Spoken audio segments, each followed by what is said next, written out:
I'm just going to go do a wee.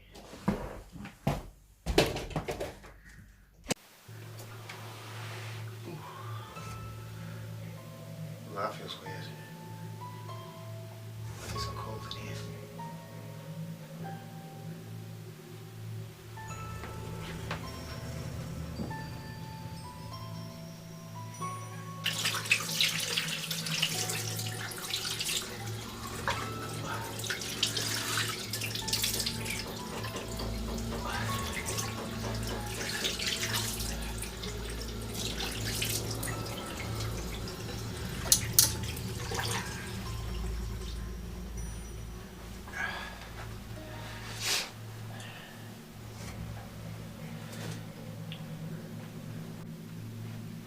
Hello?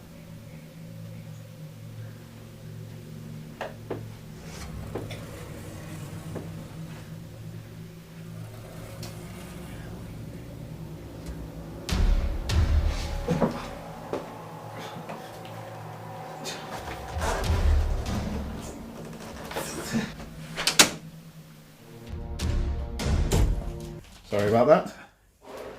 Right. I'm back. Got a review to do. Okay. Good evening, my movie ghouls. Today is day 28 of the Halloween countdown. 31 films in 31 days. Tonight we watched Creep.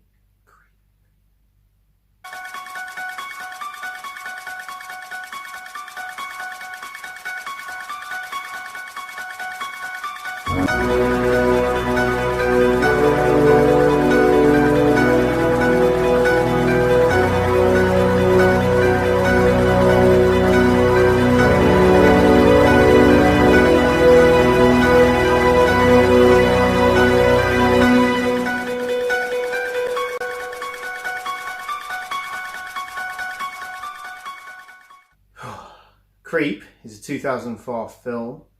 It's a joint British-German venture. And it's following a woman. Is she a businesswoman, I think? She's like a party girl, Yeah. but work at like a work. Yeah, she's at work too. And she's about to go to a place where George Clooney is in London.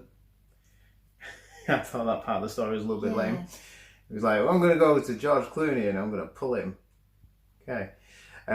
She goes and gets the tube after... It's the last tube, isn't it? Yeah, the last Friend's tube. already gone. Yeah, friend's already gone. She's sitting on the platform. There's loads of people about.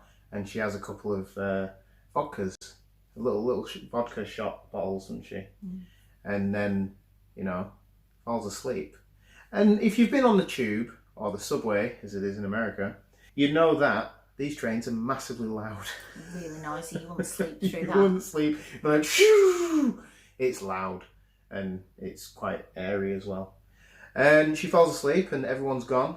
And she's the only one on the platform. Earlier on, before she'd got on there, she gave £20 to a homeless girl for a train ticket.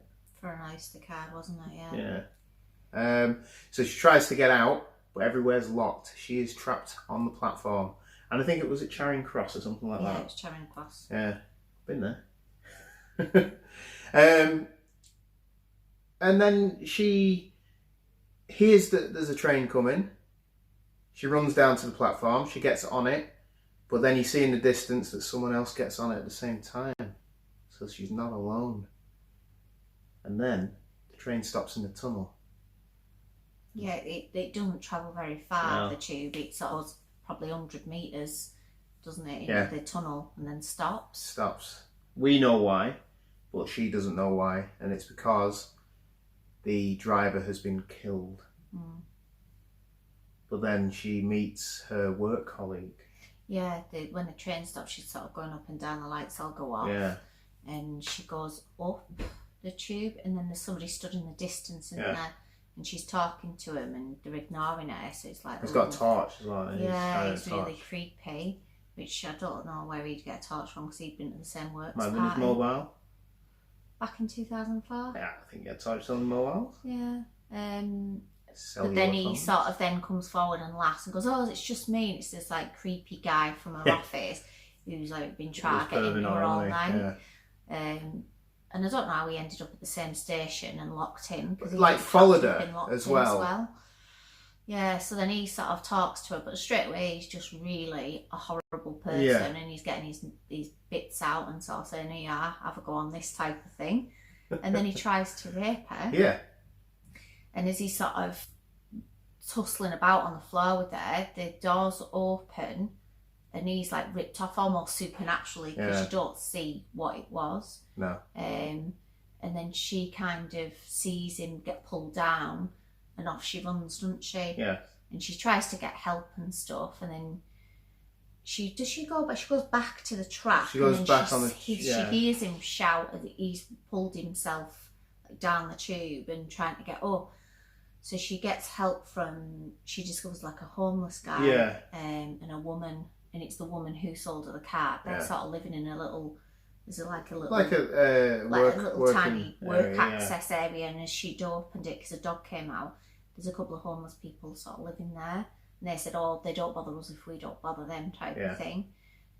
But she gets him to go and help this guy off the track, and he's like, well, hang on, he tried to rape you, so why should I do that?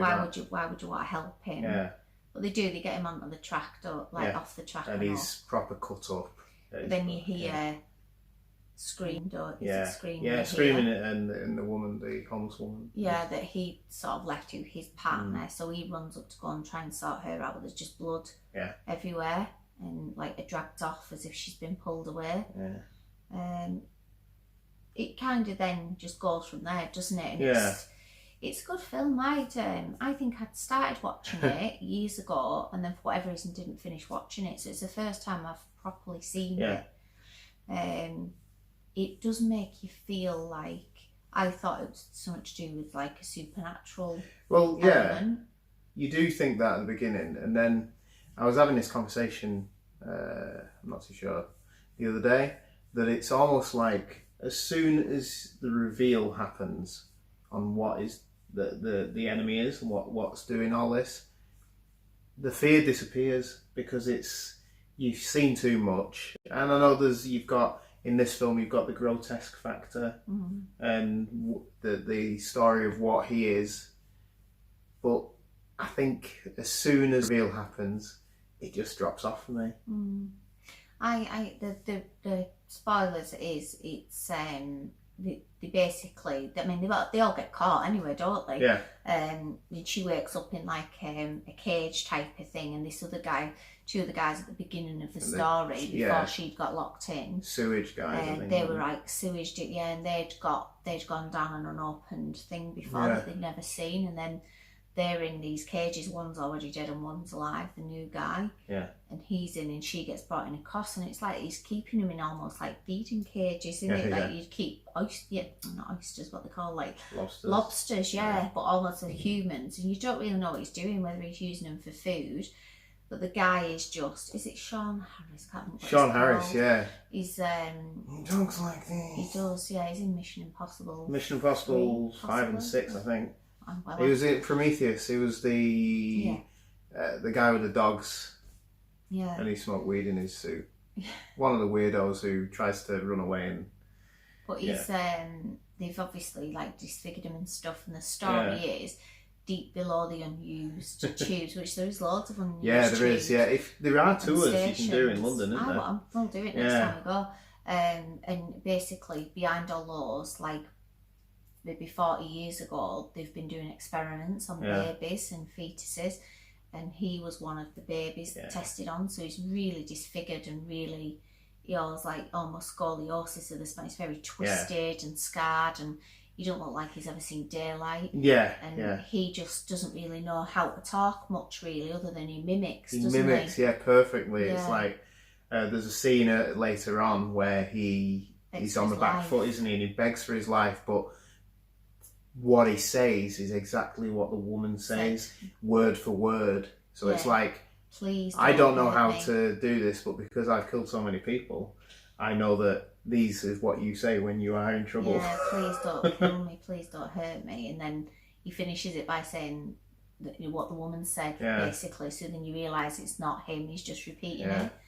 I did feel a bit sorry for him. I don't, because he's obviously Well, yeah, but he's he been doesn't killing know homeless any. He people doesn't and know any stuff, and better. He's been targeting people who wouldn't be missed because they're just in the tube system, aren't they? I don't know. I think I think you're right, but I think he is literally doing what has been done to him. So there's a scene where you see the homeless woman. She's tied to an operating theatre because he table. takes her off, doesn't he? And then he goes through the motions in putting on these gloves, which are all dirty and knackered. Yeah. He puts on the gown, the surgical gown. Yeah. And then he puts the mask on her as if he's going to anaesthetise her, but it's not connected to anything. So he's just going through the motions of what he remembers happening to him or what he remembers happening to other people.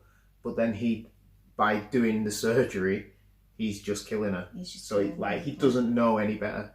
Yeah. But he's still, it's still weird, isn't it? He is just killing people, because he obviously understands when you've done something that people don't then get up and interact with you anymore. But yeah, I'd agree. I don't think it was more a bit like, oh, it put you on edge to get away from him, and you felt sorry for the people who'd been caught by him. And I did feel to a degree sorry for what had gone on with him. But you don't want him to survive or anything. No. And the dog survives, so that's a good thing. There's like a little dog. You never kill a dog in a screenplay. People. Yeah, so he survives. I do think I've noticed that there's a scene where he rips up some skin off a dead person and then throws it down a thing. Now, I don't know if there's a sequel to this, but it looks like he's feeding. Yeah, he cut part of something, didn't he? And so it looked like he was feeding something else or someone else. But I didn't know if that was the rats, maybe. It could have been. Followed him. Yeah. But the suggestion that there's more than one of him, or at least the siblings. Was three. There was Susan, Craig, and I can't remember the name, but he was Craig. Yeah. There was three, like cots, and even his little arm thing had become ingrown into his arm. Because he's been really neglected, and it makes you think, oh God, and it does. I always think, oh God, stuff like that probably it will happen. There's all sorts that have gone on over the years, and you just think, oh. So next time you're on the tube, have a look out into the darkness, because darkness might be looking back at you. Quite deep. Thank you. I did enjoy it. The main character, I didn't like. She was an arsehole from the start. She's like a bit cocky. I mean, she was holding her own with the guys who were being like really sexually, perverse with her. Yeah. And fair enough, good on her for having to go back. But then it was just the way she was like, oh yeah, I'm gonna go. The George Clooney's hanging out here, so I'm gonna go there and I'm gonna get off with him. And then like she was like she was getting cash out, and the guy sat there just went, have you got any change? And she went, well, this is a cash machine. It gives out notes. And she didn't even entertain the thought of, have I got any change, just to give a quid. Yeah. So straight away, she's not a very likeable person. I don't think. I wouldn't like her. No. But he isn't either. The guy and he dies quite quickly. The guy, because he bleeds out, doesn't he? That who tried to rape her. That's pretty much it. You just a few of them interconnect, like with the sewage guys, and he then sort of helps her, and they both get out of this like trap thing that they're in. And they stab him in the eye, but then his eye's fine later on. Yeah, well, it's been made up. It's just black. It's just like as if he's got a black eye, but she fully put a shoe in. I don't get any of that. And there was loads of opportunities where they knocked him down. And all they had to do was really hit him. Kill him while he's on the floor, you just jab in the skull and he's dead. Well, that'd be killing, but like... I know. And then if he's dead, he's not getting up again, is he? I know. But that's what we've found with all these films. And I suppose Scream said it the best. You've got a woman who's just running upstairs when she should be going out the door. Horror films are made for silly ideas, and not ideas, but what's the word? Doing silly things. Actions. Yeah. So if they didn't do that, there wouldn't be a film. Yeah. I know. It's all right. I enjoyed it more than I thought I would, because I thought there must have been a reason I didn't watch it all. Yeah. I'm going to give it 3 ghouls. I'm probably going to give it 2, because I think as soon as the reveal happens, it just drops off. The setting's interesting. You've got I think that's what I enjoyed. Yeah, the after hours tube station, which everyone's been down. We all know that's that environment. Yeah, and it is unwelcoming. It's not welcoming. It's not welcoming during the day when it's full. If you're on your own. When you're on your own, it's just it's I don't like it. Dated and horrible and fluorescent lights. So it's got a creep factor. Oh, creep factor. It's got a creep factor as it starts, but yeah, it's all right. It's not great though, No. and I wonder if there is a sequel. But yeah, all right. I think we're done. Thank you for watching. You can like, share, and subscribe, and make sure you tune in tomorrow. We'll see you later. Sleep tight. Right. Just bear with me. This is going to be put before.